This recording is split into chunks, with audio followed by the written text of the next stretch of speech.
Hello students, আমি life দিয়ে এসেছি তোমাদের লাইফ সায়েন্সের প্রবলেম নিয়ে ডিসকাস করতে।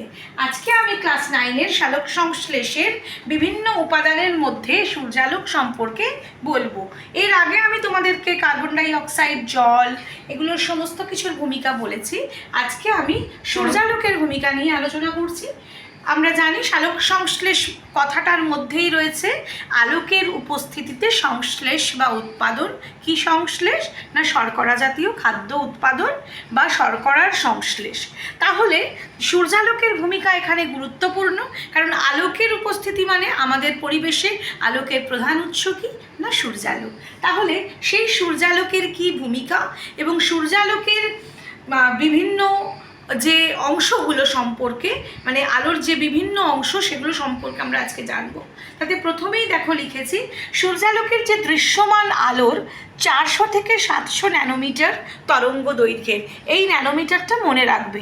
এই তরঙ্গ দৈর্ঘ্যের আলোতেই কিন্তু সালোক সংশ্লেষ সম্পন্ন হয়। সব সময় মনে রাখবে শর্ট কোশ্চেনের জন্য 400 to 700 ন্যানোমিটার তরঙ্গ দৈর্ঘ্য বা ওয়েভলেন্থের আলোই সালোক সংশ্লেষে ব্যবহার হয়। দৃশ্যমান আলোর ক্ষুদ্র শক্তিপূর্ণ কণা, ফোটন কণা সালোক সংশ্লেষে ব্যবহৃত হয়। অর্থাৎ সূর্যালোকের মধ্যে অসংখ্য শক্তিপূর্ণ ক্ষুদ্র ক্ষুদ্র কণা থাকে যার নাম ফোটন কণা, এবং এই ফোটন কণার শক্তির সাহায্যেই কিন্তু সালোক সংশ্লেষ প্রক্রিয়াটা সম্পন্ন হয়। এবারে আসছি সূর্যালোকের কয়েকটা পার্ট নিয়ে, যেমন শোষণ বর্ণালী, কার্য বর্ণালী, যেগুলো তোমাদের কোশ্চেন হয়। শোষণ বর্ণালী কি না সালোক সংশ্লেষের যে প্রতিটা রঞ্জক পদার্থ লাগে, আমরা জানি যে সালোক সংশ্লেষের জন্য রঞ্জক পদার্থ ক্লোরোফিল লাগে। সেই ক্লোরোফিলের দুটো ভাগ আছে, ক্লোরোফিল এ আর ক্লোরোফিল বি। তাহলে সালোক সংশ্লেষের প্রতিটি রঙ্গক একটা নির্দিষ্ট তরঙ্গ দৈর্ঘ্যের আলোকে বেশি শোষণ করতে পারে, অর্থাৎ নির্দিষ্ট তরঙ্গ দৈর্ঘ্য বিশিষ্ট আলোর শোষণ ক্ষমতা বেশি। যেমন এই শোষিত বর্ণালীটিকেই আমরা কি বলবো না রঞ্জকটির শোষণ বর্ণালী। যেমন ক্লোরোফিল এ এবং ক্লোরোফিল বি এর শোষণ বর্ণালী কি না যথাক্রমে বেগুনি নীল আর কমলা লাল, মানে ক্লোরোফিল এ এর বেগুনি নীল শোষণ বর্ণালী আর ক্লোরোফিল বি এর হচ্ছে শোষণ বর্ণালী কমলা লাল।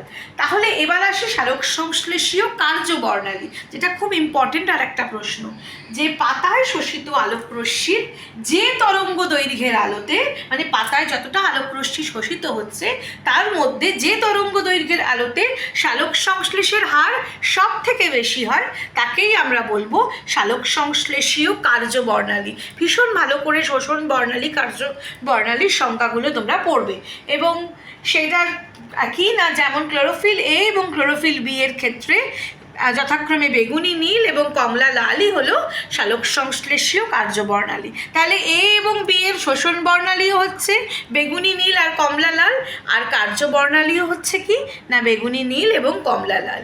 আচ্ছা, এই প্রসঙ্গে আরেকটা বলি যে আমাদের সালোক সংশ্লেষে যে আলোর প্রয়োজন হয় সেই আলোর প্রধান উৎস যেরকম সূর্য, অর্থাৎ সূর্যের আলো, এর বাইরে কৃত্রিম আলোতেও সালোক সংশ্লেষ প্রক্রিয়া সম্ভব, যা এখনকার দিনে করা হচ্ছে অনেক জায়গাতেই। তাহলে এজন্যই উৎস আমি সূর্যের সাথে কৃত্রিম আলো রেখেছি। ভূমিকা কি না এই সূর্যালোক কি কি কাজ করে সালোক সংশ্লেষে না সূর্যালোকের ফোটন কণা দ্বারা ক্লোরোফিল অণুর সক্রিয়করণ ঘটে, এবং এই সক্রিয় ক্লোরোফিলই জলের আলোক বিশ্লেষণ, অর্থাৎ জলকে ভাঙতে H+ এবং OH- আমরা আলোক দশা পড়বো এরপরেই, তখনই আমরা জানতে পারবো যে জলের আলোক বিশ্লেষণে সহায়তা করে এই ফোটন কণার শক্তি। দ্বিতীয় পয়েন্ট কি দেখো লিখেছি, ফোটন কণার শক্তি থেকে ফটোফসফোরাইলেশনের মাধ্যমে এটিপি অণুর মধ্যে আবদ্ধ হয়। অর্থাৎ সূর্যালোকের যে ফোটন কণার শক্তিটা শোষিত হচ্ছে, সেই সূর্যালোকের ফোটন কণার শক্তি যেটা গাছ শোষণ করছে সেটা কি কোথায় কাজে লাগাচ্ছে না ফটোসিনথেটিক ফসফোরাইলেশন, আমরা আলোক দশার একটা পার্ট বিক্রিয়া পরবর্তীকালে জানবে, তা সেই বিক্রিয়া বা প্রসেসটার মাধ্যমে এটিপি অণুতে ফোটন কণার শক্তি আবদ্ধ হয়। এবং লাস্টলি কি না জল এবং কার্বন ডাই অক্সাইড থেকে শর্করা উৎপাদনের জন্য যে প্রয়োজনীয় শক্তি দরকার হয় বা যে শক্তির প্রয়োজন হয় তারও যোগান দেয় কে না এই সূর্যালোক। আমি লাইভ দিয়ে আসছি তোমাদের নেক্সট ভিডিও নিয়ে, পরের পার্টের শ্যালক সংশ্লেষের পরের পার্ট নিয়ে। তোমাদের যদি এই পার্টে কোনো সমস্যা থাকে তোমরা আমার কমেন্ট বক্সে জানাও।